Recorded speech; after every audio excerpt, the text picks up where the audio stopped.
Um, hey, good evening. Welcome to the PAC's latest podcast. Our first one this year, I believe, actually, isn't it? As well, it is indeed. Which is on the 24th of February, 2021. It's a new year. I'm Tristan. I'm here with Nick as well, who's currently he's in my swap bubble as well. Luckily, in these strange times, and obviously here with Lawrence as well. Bubble 07. Part of our team, and yeah, we're talking about the Bond films. And we thought we'd bring up on a good friend of ours, James, who we've known through the even Mike thing as well, and through mostly Grey Horse, I believe. Wouldn't you say, James? I'd say. Yeah, I'd say so. But by the way, seeing as we're doing Bond, obviously me being called James, I think I should start this with the name is King, James King. You know, I like it. King. I thought it was. Is it actually Skeen though? Is that how you pronounce it, or is that just? My real name is like Skeen, but I tend to go by King as a stage name. It's basically like a reference to my late grandfather who had the second name King, basically. Okay, cool. Mm-hmm. So before we begin discussing the 007 franchise, which is really the main focus of this, tell us a bit about yourself, and because I know you do have a lot of interest in films and obviously nerd culture. We were talking about that, about Star Wars and things before. So if you'd like to give us a bit of background, that'd be great. Yeah, sure. Well, as Tristan has mentioned, I suppose I'm a bit of an open mic nighter, as it were. I go around a lot of these. Well, obviously when like the coronavirus wasn't going down, things were a lot busier, and you'd be meeting with a lot more people. But I mean, obviously this couple of years has been quite testing for most people in not just the entertainment industry, but also the music industry and just every industry. Still, we're still 2 years, but yeah. Go on. I mean, it will be 2020 and then 2021, and it's not getting any better, is it? So, but it's apparently by summer. But it could be getting. Yeah, I guess. So you were saying the new mic scene was where you met most people, and you're saying you feel you've been a bit disconnected recently, or since then you found it harder because of the lockdown. I think, to be fair, I have stayed in contact with quite a few people, but it's very, very difficult because a lot of the time when you're a musician, you want that personal connection with people. Yeah, definitely. Yeah. And if you don't have that, it's just so isolating, really. I mean, yeah, and some people can only really speak through their music. So what is your interest in, because this is definitely relevant to us, so what is your interest in, do you have a lot of interest in film generally, would you say? The whole sort of films across the board, or is it specific properties? What is it, how's that been for you? What is it about film? Well, I suppose, in particular, I like the idea of researching a lot of different aspects of filmmaking. So that wouldn't just be like the actors, that would be like the camera work, the audio work, like all aspects of it. Yeah. I did a lot of studies on film and television and television production. And I've actually worked as an extra on quite a few film and quite big films, including things like Rocket Man and Kingsman 2. I was an extra in those. Oh, wow. Oh shit, were you? Yeah. I liked Kingsman 2. That's a great movie. Yeah. You were in. What bit were you in? Oh, what bit was I in? Oh, that's an interesting question. So there's a couple of bits. So I'll go for Kingsman 2. I was basically playing a drunk Glastonbury in the background. So. Oh, yeah. I remember, yeah. Were you method acting? I literally was method. Oddly enough, I have an interesting story about that. So on the set, I believe we were doing, I can't actually properly remember where we were shooting, but we were shooting this big sort of Glastonbury scene, and I was tripping around in the background doing my typical thing, and someone said to me, you know, you're really good at playing a drunk person, and I just went, I'm a method actor. Tripped over something else, you know. And they went perfect. Okay, so I'll go on to the main topic then before we go into the actual questions. With the Bond films, what's your history been with that? Did you get into them a long time ago, or how's that all been to you? Well, I mean, oddly enough, I probably remember a lot of them playing in the background. You know, you have them on at Christmas time, you have Dr. No, or you'll have something Sean Connery related in the background, you know. And a lot of my, I guess the part that I sort of came in on was sort of like the Pierce Brosnan era, as it were. You'd expect that, I suppose. And then obviously the Daniel Craig films have sort of reignited a lot of people's interest in the Bond films, I think. Yeah, of course. With like I'd say it's a much darker sort of tone. It's less campy in like the Daniel Craig films. By far, yeah. Mm. So what was it that so you so you saw them a bit as a kid, but then it was like you got more into it when, what was it, as a teenager you saw the Brosnan films? Is that what it is mostly? Yeah, I'd say so. I mean, I think the fascinating thing is it's a bit like Doctor Who in that sense. There's always a new interpretation of it, for a new audience, for a new generation, like as it were. And it's always fascinating to see what bits of the old they keep, what new things they put in there. I mean, it's really, really interesting just from a filmmaking perspective, I think. It is. I agree. I Yeah, how know they- new Doctor Who, but it's always been the thing where you sort of some people, it's like everything else, always been controversy around that. So yeah, I guess we move on to the main questions then. So I haven't really organized this specifically, but well, to be honest, I think the main talking point I have is that, because we asked about this with Lawrence about a week ago, when we need to bring this up as well at a later date, but it was we spoke about where the Bond films are relevant in the current day and age, and the extent to which they're not relevant. Now, I think Lawrence can correct me here if I'm wrong, but I believe he came down the side of saying they weren't. He thinks a lot of them that they're not particularly relevant these days. A lot of the time, for the few exceptions, and they're not that popular with young people. Would you like to talk about that a bit, Lawrence? And then James can sort of answer that question. Okay. Sure. I mean, I'm, maybe playing a little bit devil's advocate here, but I don't think Bond is a growing franchise. I think it's diminishing slowly. Not completely, but I mean, the books were around in the 50s, yeah? Yeah. And so there was a generation in like the 60s when the Bonds movies started, right? They would have been fresh off the books. And then, through the 70s and 80s, they were big. Pierce Brosnan. I think as we've entered the 21st century, like Casino Royale was a great movie, and the special effects are incredible. But I don't think kids these days are interested in James Bond in the same way maybe as kids were way back when. And on top of that, I think what's taking over is less the secret agent prototype and more the superhero. So it's more coherent with the special effects to go full out with the Avengers and X-Men and stuff like that. They're like, fuck me, these guys have superpowers. That's what I love. I think why they've had to reinvent Bond in the Daniel Craig era, they've taken away all that sort of garbage, all the stupid gadgets, because they're trying to make it a bit more serious format and a bit more kind of realistic.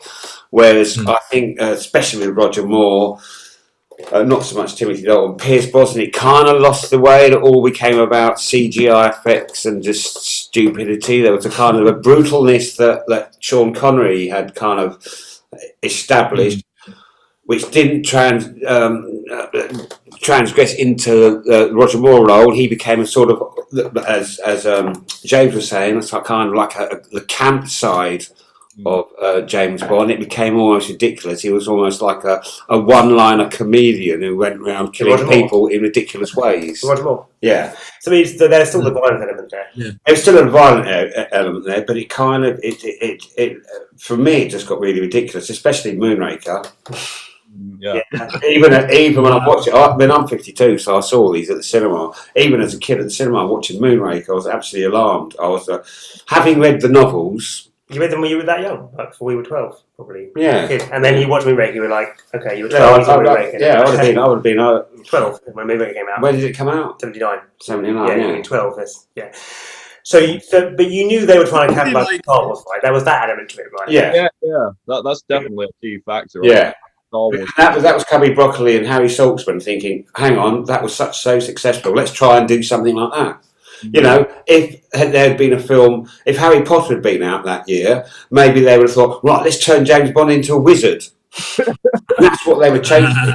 Yeah, well, this is the thing. I mean, I can't love to know what James thinks about this, but very briefly, I was going to say as well, I think there is an extent to which maybe the Bond films only ever got somewhere because they found a way to appeal to a mass audience.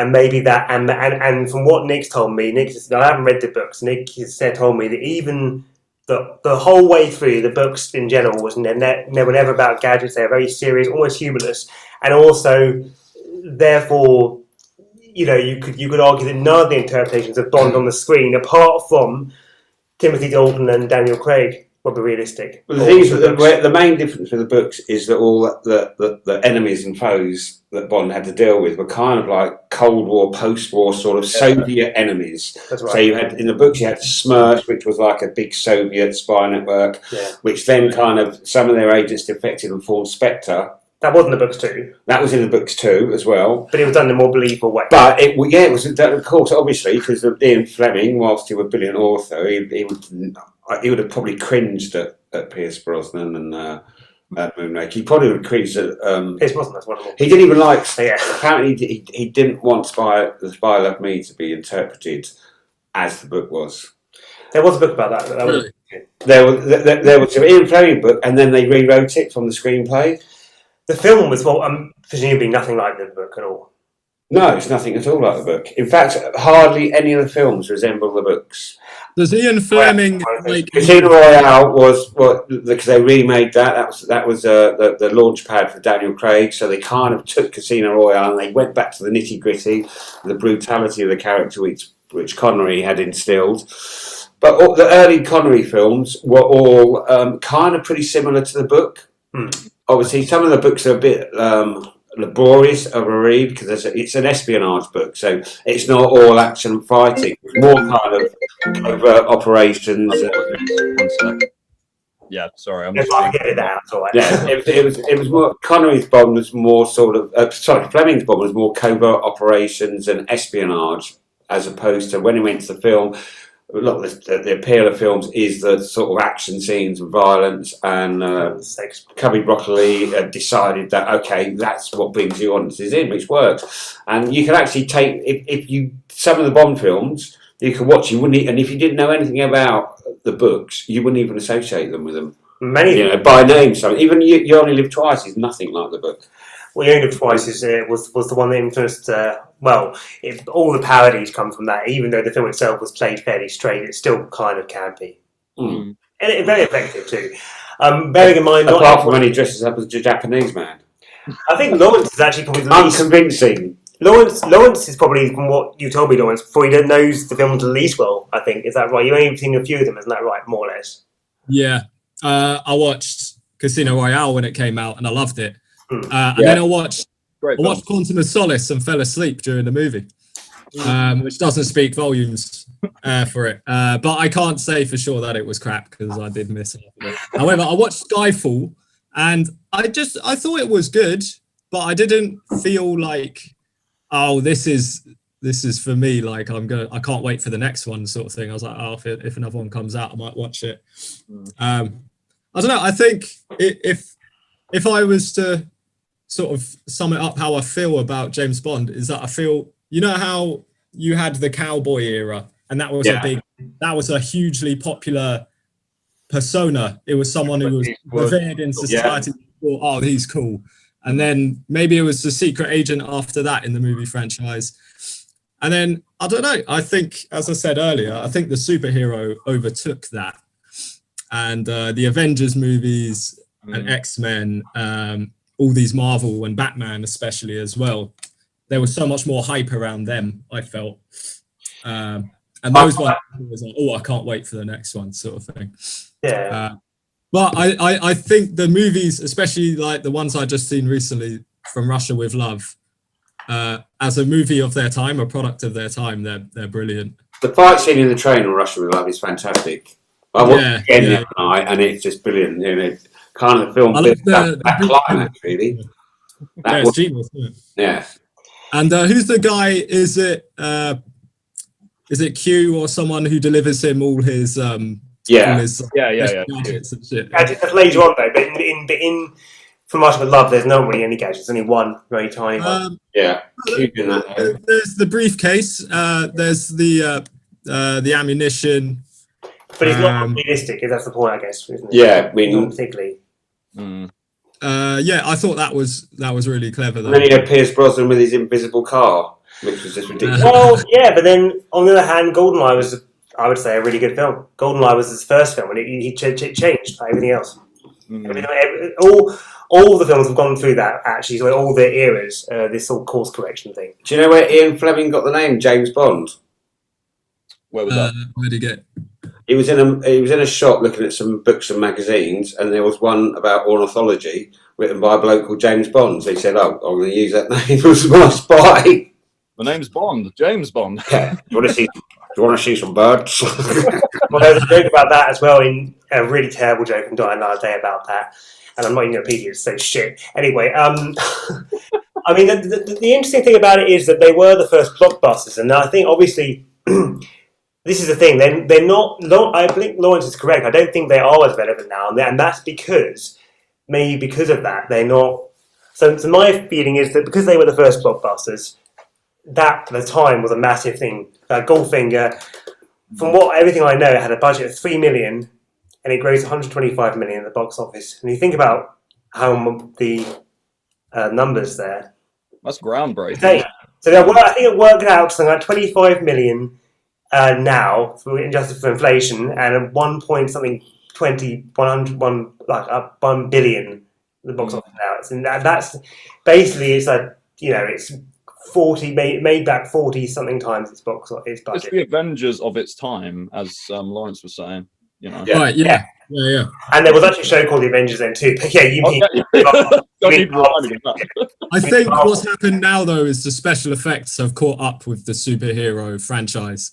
Yeah. Back in the day, they could release a Batman or a Superman, but it was a bit cheesy and a bit... dreadful. It was pants. Yeah, they were all awful. I mean, they're good as comedies, just can't take them seriously yet. Yeah. But they were pantomimes, really, weren't they? Oh god! Especially if you're watching Batman and Robin, like watching that nowadays, it's like, oh my god! Why did they think this was good? Like, what are you speaking of the 90s one though? What was that? The one? So, do you mean the one with George Clooney? Yeah, the bat nipples. The 90s of all time, not even the 60s. But the 90s still had this sort of. But it had that aesthetic, though, didn't it? The almost like the campiness of like the Adam West Batmans. Yeah, Joel Schumacher was going back to that intentionally. Yeah. There's a funny story about that Batman and Robin. Is that Frank Skinner, the comedian, had a bet with Jonathan Ross, who at the time was doing the film series, Film 90s, and he said to Jonathan Ross, "I bet you £100 that you don't say that you say that Batman and Robin is the best film you've seen this year." So Jonathan Ross said it on television, and they used that on all the posters for the Batman film when it came out. Never mind. Did they? Never mind. It wasn't. Yeah. Well, he said it to win a bet. Yeah. And then they used it on the poster. But this is pretty clever, man. This is interesting. So I think what we've realised is we've kind of drawn a parallel between superhero films and the Bond franchise, and that's because in the films James Bond is kind of almost like a superhero at times, depending again on the film. And I think I think this is what there is about it. That's maybe that's why there's always been that whole tonal ambiguity thing, because for the same reason that superhero films will often go down a similar route. They'll go to camp, and then they'll suddenly have a sort of course change and go very serious again. And that's what happened with the Bond films many times. Would you like to share something about that, James? You have something to say there? Oh, I was just saying, like, well, you tend to say, like, you say course correction, essentially. It's a bit like the Batman film series, obviously. Like, they started off with, like, the campy Adam West one, and then I guess they started going darker, I'd say, during the Tim Burton era. That's right, yeah. They definitely did. Like, definitely, that was definitely the start of, like, the darker period for, like, superhero films. And I mean, that was a huge film, I believe, back in the 80s. So the Divisional Batman, Michael Keaton. Yeah, it was. Which one was that? It was the first Tim Burton Batman. So yeah, it's Michael Keaton, directed by Tim Burton. Yeah. Okay. It's actually definitely worth watching. Well, if you don't see it, it's really good. But yeah, it's interesting. It's very different. It is very different. And I think it's similar. It is a similar parallel, I think. The only thing I could think that would make James Bond more relevant and current is that he actually was dealing with real kind of terrorist organisations like ISIS and something a bit, because nowadays it's always kind of the super villain thing who's got this network of international, generally Eastern European terrorists played by English actors, and I think kind of it has lost its relevance. People don't see that as a kind of a thing anymore. Aren't the Craig films more rooted in sort of real like conflicts between? They can't. They're trying to be. Spectre was awful. Spectre, it had some. It didn't get good reviews, did it? But the fact that Blofeld is the super terrorist, if you like, turns out to be his brother, was just the most awful. Yeah, I heard that. Yeah, wasn't that the guy who played Freddie Mercury in the biopic? Rami Malek. That's the one. Yeah. It was no, the actor who played Blofeld in the new one is Christoph Waltz, who was in great actor. I think he. Yeah. I mean, there's definitely elements in that film that I think could lead to a good performance. It's just I don't think he was given enough time to sort of chew up the scenery as Christoph Waltz does. You know. Yeah, he was great. Django. Oh my goodness, Django Unchained! Like his performance in that is brilliant. You know? And Inglourious Bastards. Yeah. So good as a villain in Inglourious Bastards, I think. Like, yeah, the Jew Hunter or something. Is that his name? Yeah. He's amazing in that movie. Yeah, absolutely stunning. You know, that sort of thing. I think this is the thing, right? So the whole point is that the Bond films, I guess, there's a big parallel between them and superhero films and anything like that. And I think this is one of the biggest issues they've always had, is that there is this tonal ambiguity in the sense that we don't really, the point is, as Nick has explained, the books are very different from the films, right? The films are very different from the books, and they were very different almost from the start. Ever since Goldfinger, would you say? Because the first two films were closer to. Yeah. Thunderball was really close. Even the film. Yeah, even the film. But lots of gadgets though, and a lot of big scale. Yeah, obviously apart from the gadgets, but the plot line was really similar. Goldfinger was quite similar as well. Oh, to the first four films? Yeah. Oh, okay, cool. Goldfinger came after From Russia with Love, yeah? Yeah, that's right. Yeah. Goldfinger's one of the most famous ones. That has the "Do you expect me to talk? No, Mr. Bond, I expect you to die." That sort of stuff, yeah. It's interesting to see. This is why it's good we got Lawrence on board, because Lawrence doesn't know it as well as the rest of us. I think here. I think James has seen most of them. Will you not say? We've seen pretty much all of them. Lawrence has only seen a couple, so it's good. But that's a perfectly valid perspective. That's why it's good. But we'll come to your thoughts on Casino Royale and the poker scene later on, Lawrence. That's what we want. I would love to hear your thoughts. To you to tell us more about that. But Nick, before we go into that, so. What would you say? How would you say it happened then, in terms of the divergence with the books and the film? Would you say it was almost the same for a while? But if you read the book Goldfinger, 2/3 of the book is James Bond following Goldfinger, and nothing happens. But Fleming was like that. Fleming basically, his lifestyle was very much like a spy. He went to lots of casinos. He went lots of exotic holidays. He lived in Jamaica. He ate exquisitely, and so he incorporated all that into the James Bond character. And so that element is kind of pretty much true throughout all the films, all the sort of kind of Swiss sort of attitude. But I think really with it was bums on seats really in the cinema, and they thought, okay, we got bigger budgets now. And obviously when Fleming died, that he had no sort of input into any of the films. Right. When was that? He died when he was about 50 or something. But I mean, what year was it? Was it in the 60s he died? Was it? Yeah. Oh, yeah. So it would have been before the film started getting even bigger. Yeah. As they went on. So you think? Young. Yeah. I mean, some of the films are only related to Fleming's novels by name only. But you think the first four films are more or less similar? Yeah. With a couple of changes. Obviously, there's some gadgets and stuff like that, and a few more action things. So Goldfinger Thunderball has more gadgets, more action things, but it's still overall plot. Put it this way: if you had sort of watched all the James Bond films and liked them, and then go and read the books, you'd be disappointed. But if you're watching the first four only, in their own right, the books are good. but they're kind of a rough template for how the films emerged.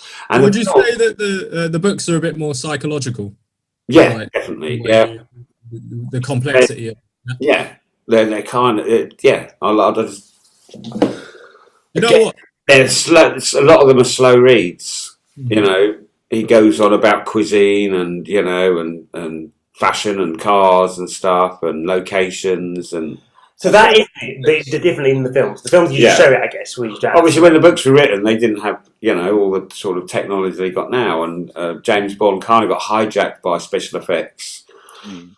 That's interesting what you said about they take the name of the book and then change everything else. Yeah, because a habit that Fleming had was making really good names. I think, like of course, you only live twice. Man with the golden gun and shit. Yeah. Man with the golden gun and shit. Interesting one. Shit, that's my favourite book of all time. Yeah. He's got some golden guns and shit. And shit. They lock you in, from an action movie standpoint. Like that, those are good names. Yeah.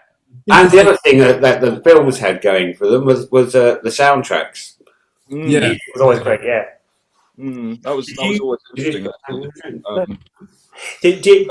James, were you going to say something, weren't you? We didn't. I was just going to say, like, in terms of the music, I think that's quite an interesting place to go into as well. Like the development of like the soundtrack. Obviously, the main themes of like the Bond films, like you've got some amazing, like well, maybe in the older days it was more pop oriented, as it were, but it was still very, very strong sort of like soundtracks. I think. Yeah, big songs. Yeah, like Paul McCartney, obviously. I think Jimmy Page of Led Zeppelin may have recorded guitar for, was it Goldfinger or am I? Well done. Obviously, yeah. And Tom Jones, lots of. I loved License to Kill, Gladys Knight. Yeah, the song's great and the film's great too. The Madonna one, the better. Let's not talk about that one. No. There's a couple of turkeys. I didn't like the Grandman either. Well, the film film was alright, but who was it? Who did it? Was it Sam Smith who did Spectre? I didn't like that either. To be fair, I can't say I've heard the song. And the Adele one she did was basically Skyfall, which was basically the James Bond theme tune anyway, slightly changed. Yeah. She's a good singer. She is a good singer. So I think obviously the main thing, obviously, like going back to so you did the whole tonal thing and how it changed. So you could argue that maybe this is when it comes to relevance, the films only maybe got somewhere because they diverged from the books while taking what's best from the books, right? You could say they took what's best from the books and then and expanded upon them to begin with, and then as that after Thunderball, they started to go more in their own direction. I think some of the books were untenable as films, so they had to kind of make it. Well, you only have twice apparently. It was always a Japanese torture garden or something. Yeah, but it was they had to make it more kind of accessible to especially younger audiences because they wanted kids to go in there. So just fill up the film with loads of stupid gadgets and. Kids don't want to watch a guy follow someone. Interestingly enough, the villain from Jaws from Spy Love Me was in the actual book Spy Love Me. But was he? Did he have massive and he was in Live and Let Die. But did he have the teeth as well? He had metal teeth. He wasn't. I don't think he was a giant. I think he was really fat. So there was some. So Fleming did occasionally deviate from reality a little bit, but not too much. Not compared to the films. Less so, you say. All Fleming's books you can actually see happening. Even guys with massive teeth.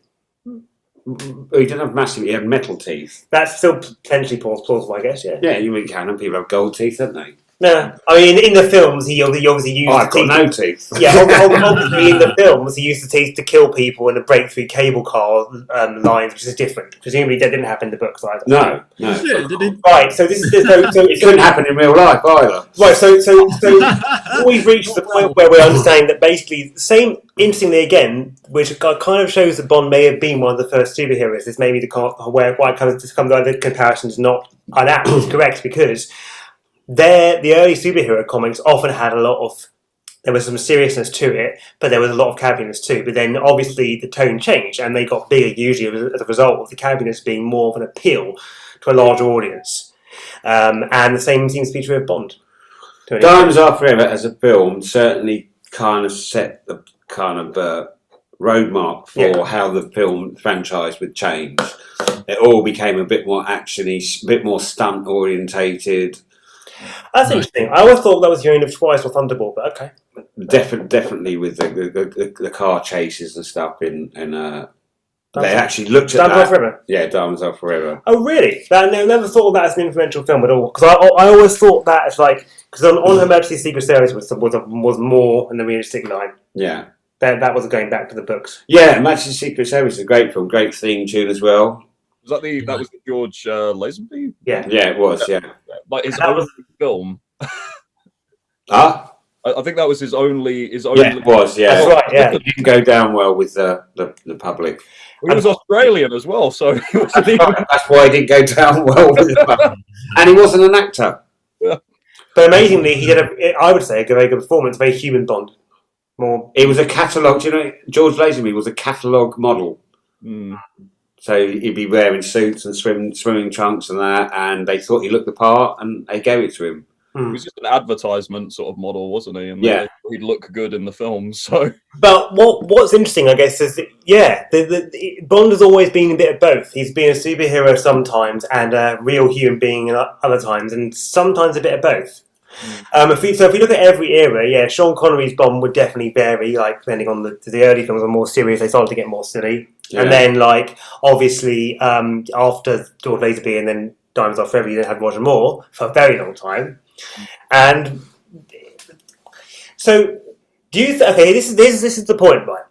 The films may not be so relevant now. I want to understand why that is. I think that's really interesting to understand what it is that the audience's expectations have changed or people's perception of cinema has changed. So let's talk about the Roger Moore era then, because the 70s was pretty. That was a lot of change going on in the world there. Yeah. So you saw them in the cinema.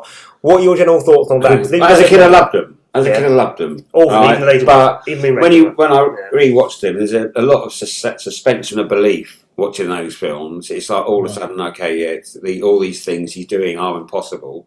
You mean Roger Moore's films? Maybe? Yeah, Roger Moore's films, and quite a few of the ones that went after.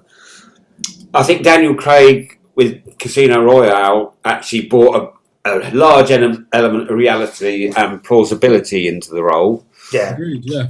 You know, he wasn't just, there was a point when Roger Moore was running around when he was about 67. 58, but nevertheless, whatever. Fighting all these guys with machine guns and not getting a scratch on him and, one punch and then knocked out. And it was all kind of, oh, really? Is he he's doing that? Is he? Great.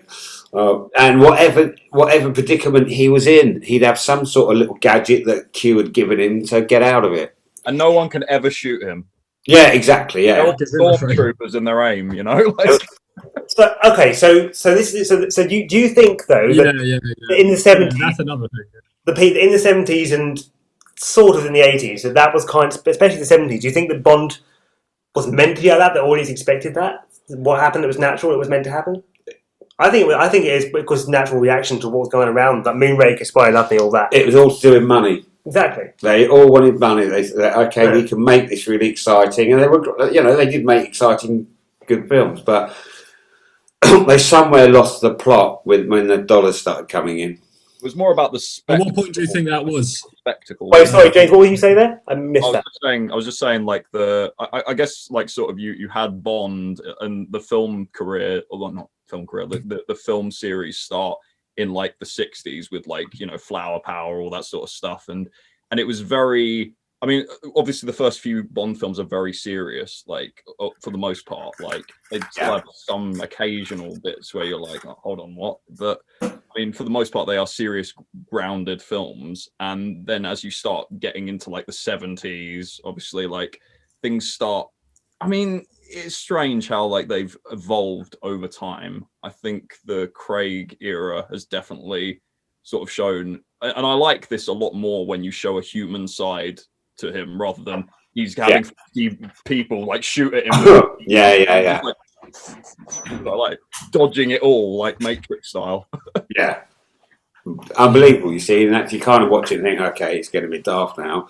And he's always usually running around with some fit bird on his arm. He doesn't get shot either. Yeah. But that's what I like about Casino Royale, because you know, like the sort of movies where James Bond just gets everything he wants by the end. You know, he saves the world.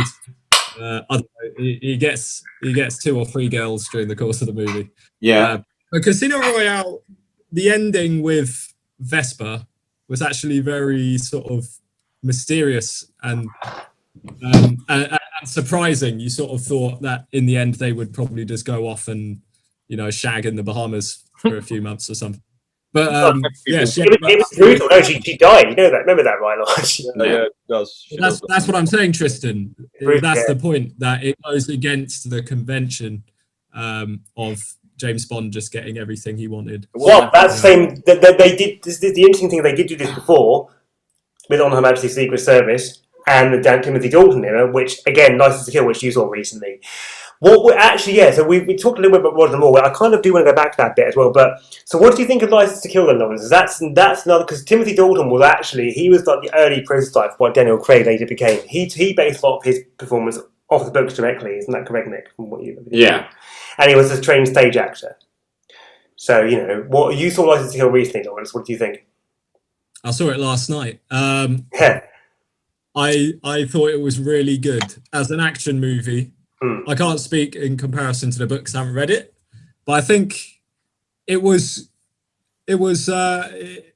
captivating from start to finish. The beginning scene was classic. You know, when they're on the way to the wedding, then they take a detour, and he somehow connects a coil from a helicopter to a plane to catch the drug lord, and then But it's still just about believable, though, isn't it? and then he parachutes down to the wedding with a bullet through his hat. It's brilliant. Yeah. And then Just about plausible. Dark attack. The building up of the villain was very clever. Yeah, and then there's like 2 or 3 different Bond girls, and you're thinking, oh, what's the sort of where's this movie going? I thought it was really well done, and by the end, like, you know, Timothy Dalton, like, you know, spoiler alert, but yeah, he jumps from the top of the balcony into the swimming pool to kiss that girl he'd been, you know, working with the whole movie. I thought that was, it was a great movie. License to Kill, interestingly enough, was the first of the Bond films not to take its name from a Fleming novel. Oh, really? But ironically, it was more grounded than most of the previous ones for a long time, apart from Living Daylights. Yeah, but it slightly references other characters and bits from Live and Let Die, the book. With Felix Leiter's legs being eaten by the shark and all that. That's actually the book, Live and Let Die. Because the film Live and Let Die was nowhere near as grim as the book. Yeah. Where did they get the name from then? Like, if you don't mind me asking. License to Kill, you mean?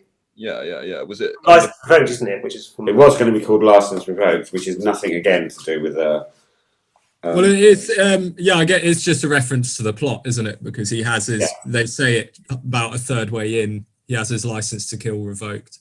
Yeah. And then he busts a move and runs away. But it's much more rooted in the License to Ill, as it were. Well, isn't it basically a Beastie Boys, yeah. It's a pretty They should provide a James Bond song just for jokes. Apart from a couple of gadgets, I thought was almost most of it was almost plausible too. A lot of it with the whole, you know, it wasn't about world domination. It was about fighting a drug lord, which does happen. License to Kill. I don't know about. I mean, I brought it up as a great scene, but I questioned it at the time. Could you just hook a plane to a helicopter via a fucking metal wire? Well, it was a very small plane, advertised helicopter, and a big metal wire. But yeah, I don't think so. I don't. I'm saying it, but in How general, did they land it? Like, did they just sort of like? There's some stretching. All right, you stay there. Yeah. There's some stretching of plausibility. Yeah, but I mean, in general, the tone was it's a pretty serious tone, I thought. I mean, there are powerful drug lords who are vicious and extremely vengeful and stuff. So that part plays into very realistic in that sense, then. and in a sense also of being like an just not Escobar type sort of. not world domination, but like even we were mentioning earlier about the whole his scheme with like using putting cocaine through gasoline. Even that's possible. Yeah, well, they do use gasoline to smuggle coke.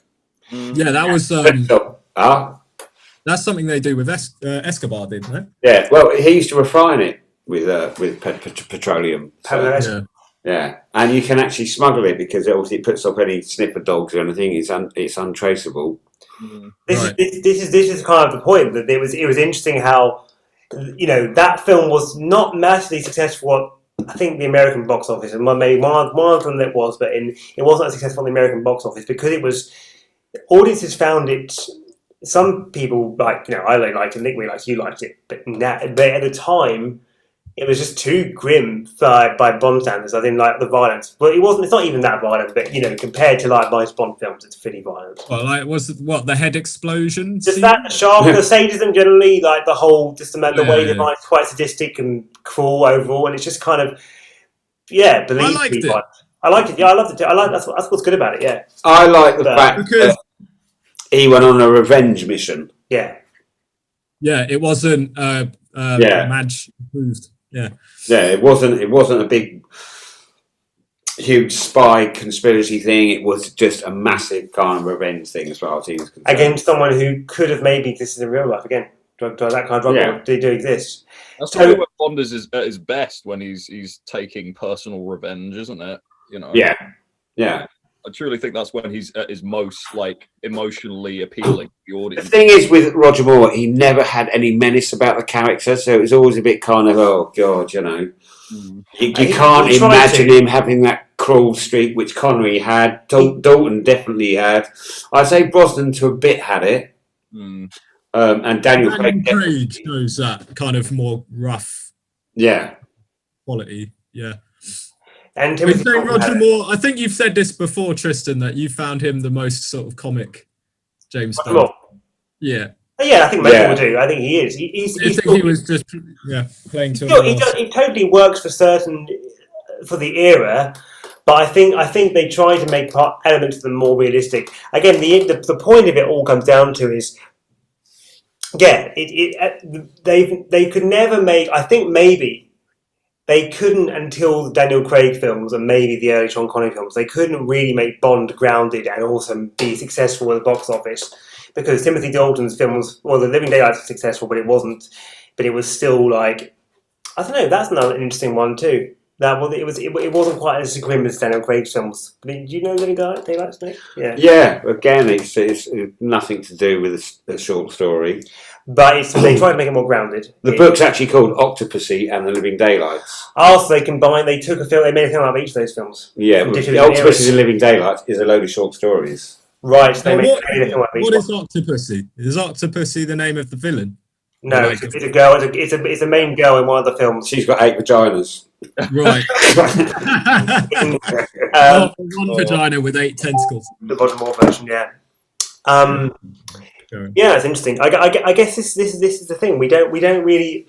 There's never been until the Daniel Craig era a time when the Bond franchise could be grounded, really grounded, and also apart from some of the early ones, and also make lots of money.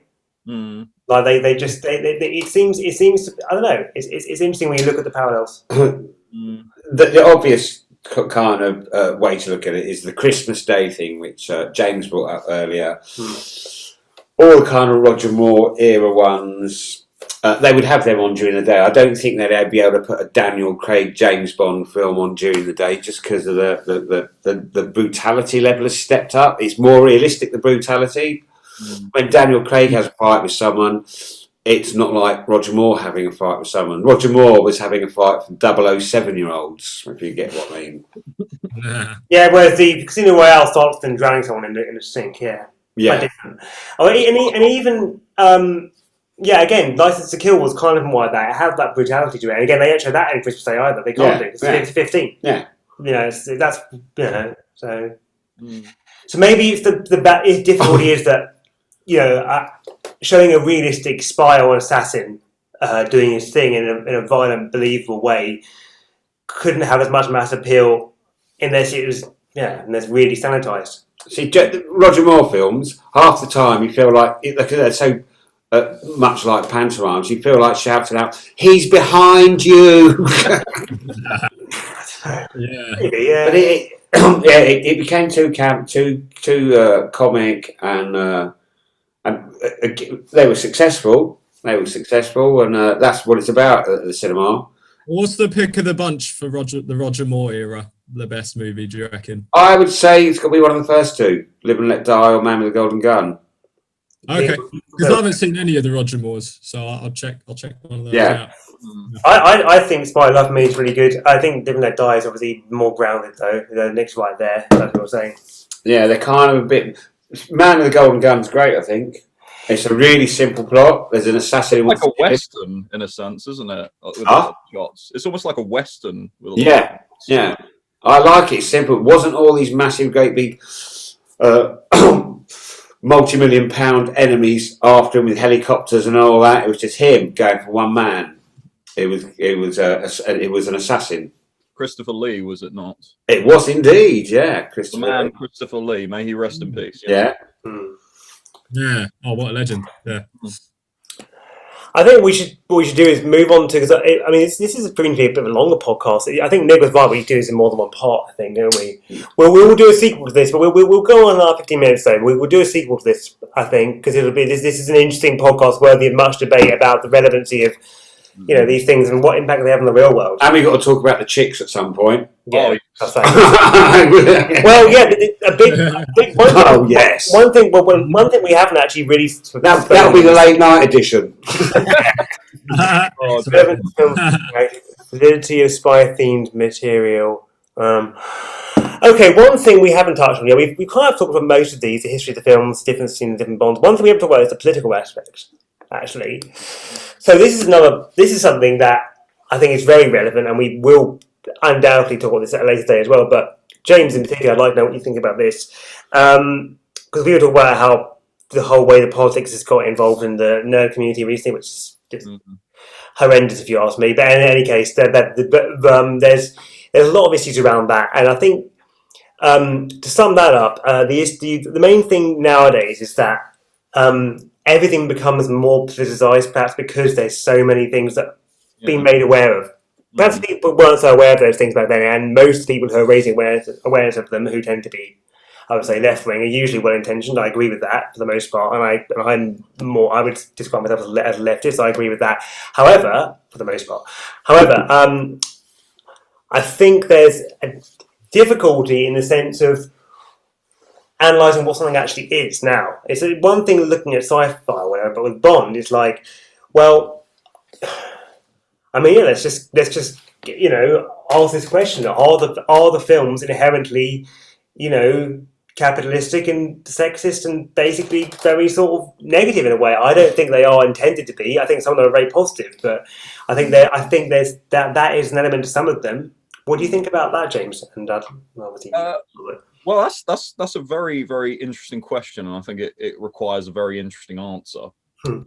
So obviously, as we've discussed previously, like Bond reflects the era in which it's made. Like each of the films reflects that sort of era. We're talking about the 60s flower power sort of era with the Cold War politics, and you're talking about throughout, obviously, until the 90s with Pierce Brosnan.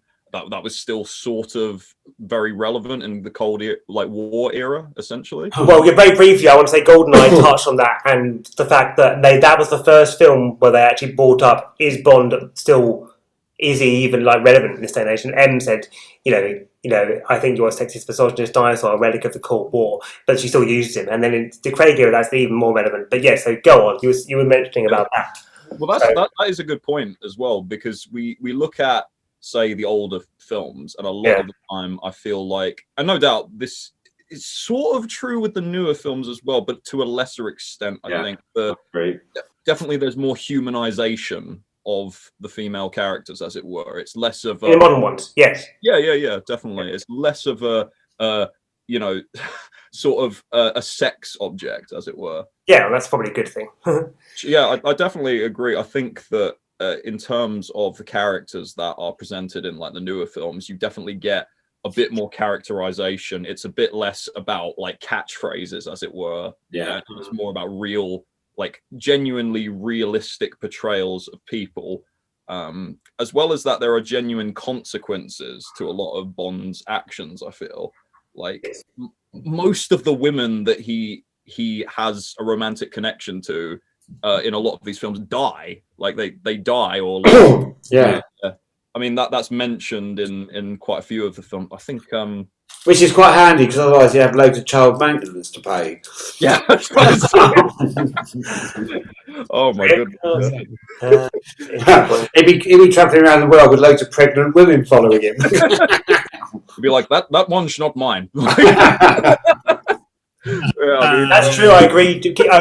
By all means, James, keep going with what you're saying. But I do agree. Yeah, it definitely changed over time. But the I character, will have to have a sip of my water first before I continue. But that's definitely a good point. I think in terms of the also, like, you look at the politics of the era. So you look at back then, mentioning the Cold War.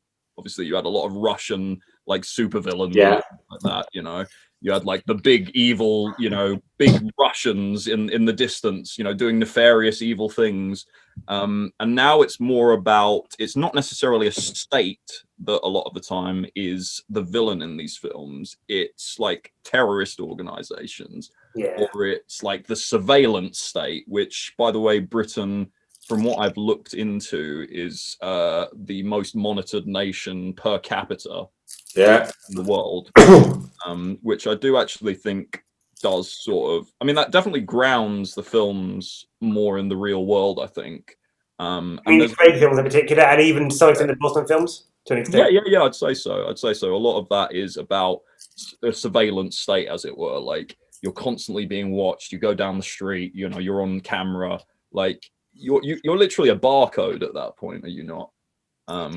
This is really good. So thank you for bringing this up, James, because obviously, like, I think there's a lot more you can say about this, but I think it's one thing I think is definitely worth us all thinking about is these kind of things where it relates to real life, and especially like things that are relevant to each era. So what you're saying is now, there is more surveillance in the real world, and it's true, and there is more terrorism, and the world is perhaps a place where we have to question things more, or we have to. The world is not enough. And that's actually, isn't that actually a quote from, because it was in the film, and then he says it's a family motto or something. Was it actually in one of the books as well? Oh, I can't remember that detail, blimey. Was the world not enough a short story though? No. You just they made it up. Basically. No, they just made it up. Yeah. I just wonder if that was from me and Fleming as well. But anyway, the last kind of two films that had any book titles in were, of course, Casino Royale and Quantum of Solace, which is a short story. They're both quite recent, yeah. Quantum of Solace was based on a book. Yeah. GoldenEye was named after Ian Fleming's house in Jamaica. GoldenEye was in one of the first films where they started to question the relevancy of Bond. So I was, with them being a female M and the whole thing in the 90s being. And actually, you were saying about female characters, James, and people generally being portrayed more realistically. The main girl in that film was portrayed in a fairly human way. The girl he was with at the end, Natalia. Yeah. Because when the whole thing went on in where there's like the EMP thing going on, it's all done very quite believably almost. Yeah. I think that's definitely. But I guess. Yeah, go on. No. Oh, I was saying, like, again, it's a case of, I feel like as the films have gone on, they've definitely had more grounded female sort of, even the female characters, obviously, like we mentioned M, for example, like she's basically on a higher rung than James Bond. And that's something that I think we should all take into account, that actually a lot of those films have actually said that, a lot of the counterparts a lot of the time have either been on the same level as James Bond or actually higher than him, leading the charge, as it were. So I think that's a much better way of certainly approaching that sort of story, as it were, Yeah. Right. I think essentially, like James Bond, he's a Lothario, and he's he's always shagging around. I'm sure in From Russia with Love, Sean Connery he must bang like 3 or 4 girls in that movie. But they serve a purpose for the plot a lot of the time. It's not just for the sake of it. Like Miss Moneypenny, like, you know, a useful character for James Bond, crucial, you know.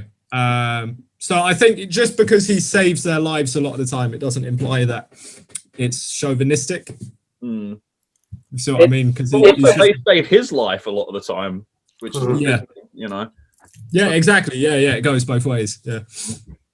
But like the girl in License to Kill, what's her name? Pam Bouvier, the main girl. Eh? The main girl, Yeah. Pam Bouvier, yeah. That's her name. Yeah, the one who's like driving the big. Oh, she's lovely. Yeah. truck. Yeah. Go on. You'd have to. When they're in the bar and she like when they have that massive bar fight, that's pretty awesome. She's holds her own, yeah. She's not. She knows. Yeah. Right, Exactly, like she's strong character. Yeah. They again, I suppose like Timothy Dalton's Bond, they were trying to go down that route, but it was just very because it was late. It wasn't. It was too early for them to actually do that and make it successful. But it was a pre Daniel Craig kind of thing and a pre, you know, and we're saying pre Pierce Brosnan kind of thing. So if you're looking at the entire spy genre, right, reflecting on, of course, the Bond films, they kind of had the James Bond franchise had the lion's share of that sort of market. And now obviously you've got like the Mission Impossible films and the Bourne films, and virtually every sort of thriller that comes out of America is some CIA double-crossing film. And they've all jumped on that because they're really successful. I think now there's too many fruits to pick from the tree, whereas James Bond was kind of the biggest apple that everyone went to. And now there's a lot more competition out there. And the Bourne films are a more realistic espionage thing than James Bond can ever be now. Yeah.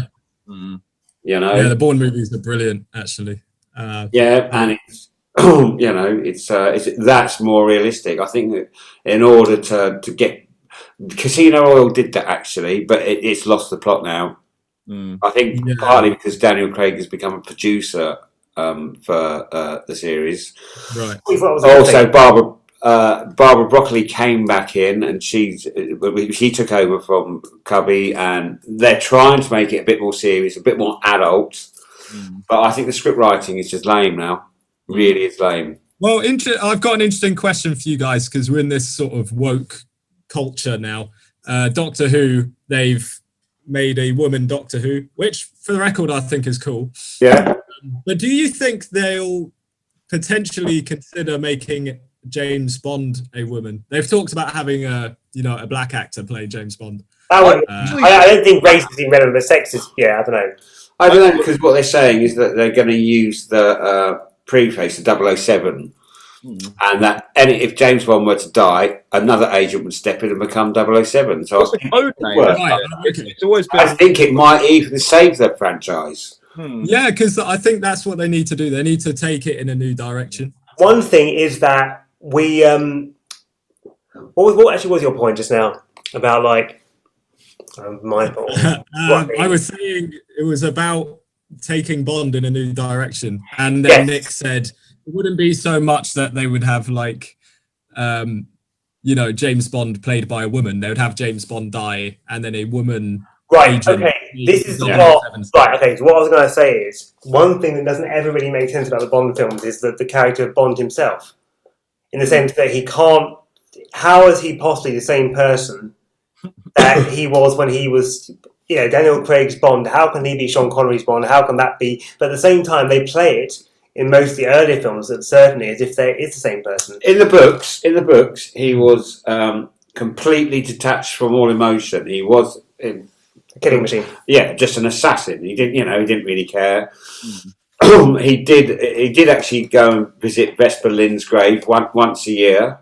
Vesper Lynd, not Tracy Bond, wasn't that? No, Vesper Lynd. For some reason, I don't know. The Tracy Bond was in the books too, right? Wasn't it? Yes. That whole thing with her being killed. That's in the books, isn't it? As well. It's in On Her Majesty's Secret Service. Yeah, which is the book. Yeah. Right. Yeah. So he gets married in the books too. I can't remember if he gets married in the book. Actually, Okay. I don't think he does. I think he's just in love with her. But that was there. But it's nevertheless. But that was his weakness, women. Right. Oh yeah, Well, such is life, isn't it? yeah, indeed. Well, the question is always again: is he? And that's why that sometimes the enemy agents used to send women out to get him.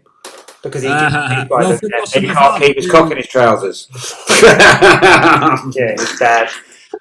Yeah, but James, relevant to this whole thing, yeah, I think that was a really good. What you were talking about, how the betrayal of characters has changed, women especially. But I think I would say minor characters in general. They've tried to make everyone more human and believable, not just in Daniel Craig's era, but yeah, to an extent in Pierce Brosnan's era too. So. Here's the question then, because I actually wrote, I remember writing a thing about this when I was at, when I did my adult GCSE course in English. I wrote about how the Brosnan films were really tonally inconsistent. We haven't really spoken much about that. I know that Lawrence isn't so familiar with them, but you know them fairly well, I assume, James. You know, GoldenEye, Tomorrow Never Dies. Tomorrow Never Dies was a really good story. The name's Bond, James Bond. That's how he did it. Pierce Brosnan. Okay. But you think maybe, obviously, people have said this before, do you think maybe Brosnan's Bond was sort of never really his own thing? He was always sort of an amalgamation of earlier Bonds, maybe? Yeah, I think he was, really. Yeah. It's kind of actually, again, I kind of liked his style, and he kind of went in there all guns blazing and gritty. I just think the scripts just got stupid. That's right, that's why GoldenEye and Tomorrow Never Dies were good. World Time's Up was kind of... When he was fighting that bloke with diamonds in his face, oh my God. This is again, you're thinking of Die Another Day. That was like the Moonraker of its day, but less good. I think Moonraker was fun. Again, let's not talk about Madonna. Let's Yeah, No, yeah. that That was dreadful. was yeah. it. Oh yeah, thanks. I don't like cockfighting. That was funny. Yeah, it was good. When she must have submitted that soundtrack, they must have all been looking around like this. Oh God, what are we doing? Yeah, exactly. I don't know. One thing I was going to say before we finish up is that I think like the Brosnan films, for example, somehow it wasn't an issue with this whole thing the way it is in the Craig era. That with the whole sort of there was the whole is Bond relevant to an extent in GoldenEye, but it wasn't as much. And I think maybe I don't know. Maybe it'd be worth looking at whether things changed because of 9/11. Without being, any funny in any way, I can't relate to it. I'm not American, and I can't, I can't understand fully the impact that would have had. But I think there's no doubt that an act of terrorism that big did change the world. Yeah, of course. I mean, 9/11 changed everything, dude. Yeah. Oh God. Yeah. If we were going to have a 9/11, yeah, undoubtedly. my There's goodness. certain things Hollywood won't be allowed to do. Yeah, even in something. like- Hollywood won't be allowed to do what, Lawrence? Sorry. They wouldn't be able to have like a Osama bin Laden-esque villain in a Bond movie. No, they can't because of that reason. Whereas before Well, 9/11, they Spider-Man. probably could have done it. Or a Chinese microbiologist. Yeah, yeah. But you know that. Ooh, that's aged well, hasn't it?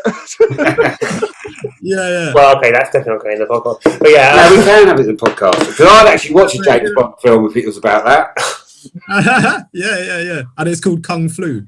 Because espionage today pretty much is along those lines. and It's all done on the internet. James Bond wouldn't be driving around in an Aston Martin DB5. He'd be just like hacking into some account, wouldn't he? Be a really boring film. One last thing, the thing I wanted to conclude on would be about Spectre, actually, because I know there's a again, okay, yeah, you can argue about whether it's silly to having the guys, have been Blake or being Blonde's brother and all that, but one thing that was very interesting about it was they kept bringing up in it the whole surveillance thing, and there was this character called C who kept wanting, who was working for Blofeld, the new Spectre, who wanted to basically get rid of all the agents, made the whole thing about surveillance because he was saying, we don't need agents anymore because technology is so advanced now. Yeah.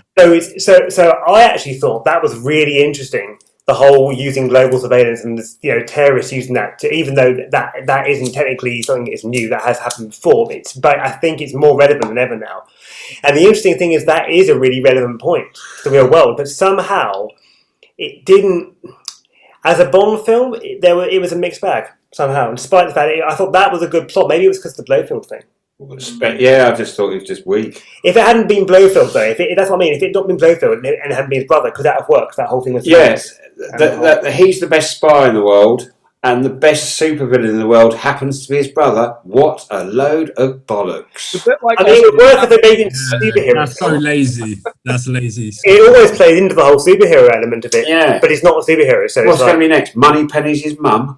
it probably is. Nah, well, no. That would be weird because they've shared intimate moments.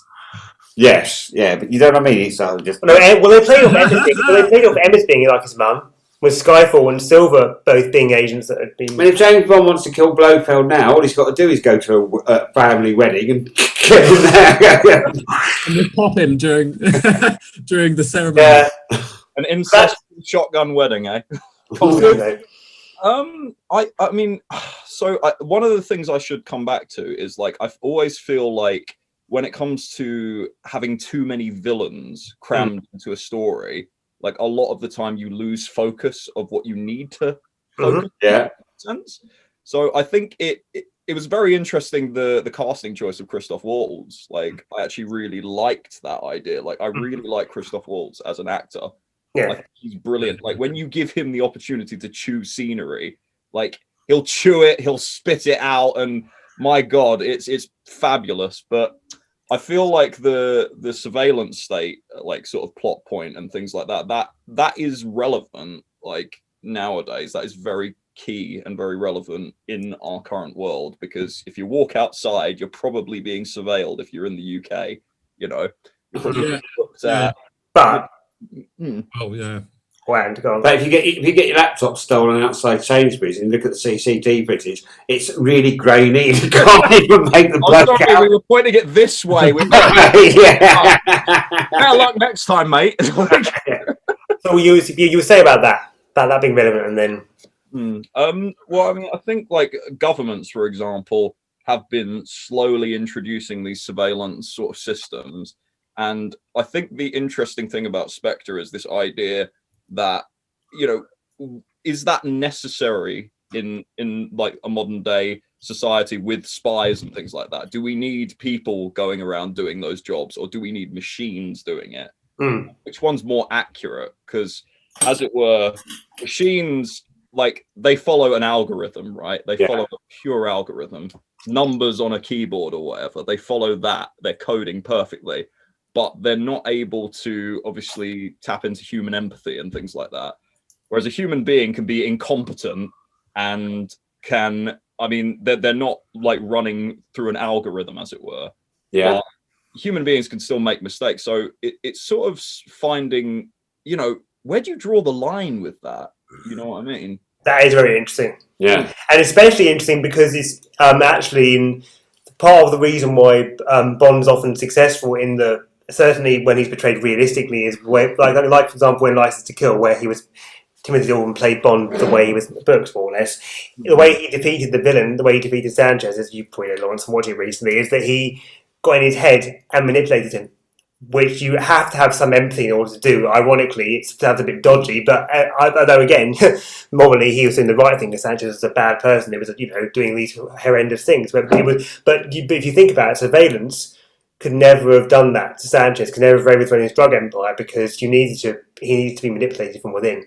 But which could only be done by a human being. Really, it's questionable if computers can manipulate people. Maybe, I don't know. Maybe that's a plot for our Bond film about we need to go more into what computers are really, you know, more sci-fi further down that line in the future. How do you want to keep it relevant? I don't know. I would say manipulation doesn't require empathy. No, okay. No, because if you could program a computer to have such a mechanism that it could manipulate behavior. It's questionable though if it could really manipulate in the ways that people do that's subtle. Yeah, there's scope for debate on that. Yeah, I think like at the end, I'm not a let's destroy machines and go back to the Stone Age sort of person, but I don't think computers should replace human beings in regards to like movies and stuff like that. I think we should stick to what we have. James Bond is a complex character. You know, let's keep it human. Not written by machines, basically. Yeah. Yeah. Yeah, I think probably we should probably conclude it there actually, because that's an interesting point leading up to what the new what's going to happen now with the new films and how they are going to keep relevant, if they're going to, what's going to actually happen. So we will have a sequel to this podcast. Maybe in a few weeks, let's hope. Yeah. Let's probably not. Let's not do it right away. Let's think about how we're going to structure it, because I feel this is good. Maybe a little bit disorganised in terms of the information. I've had too many different ideas. We'll work around that. It was a very interesting debate, certainly. And thank you so much for coming on board, James. That was really cool. Indeed, marvellous. Thank you. Thank you all to my co-hosts as always, Nick and Lawrence. Indeed. And we'll probably keep chatting for a little bit, but I'm going to end the recording there. And check us out. Follow us on PAC-TV on YouTube, and Progressive Arts Collective on Facebook, and Prog Arts Collective on Instagram. Thank you, everyone. Bye. That's one. Bye. Thank you.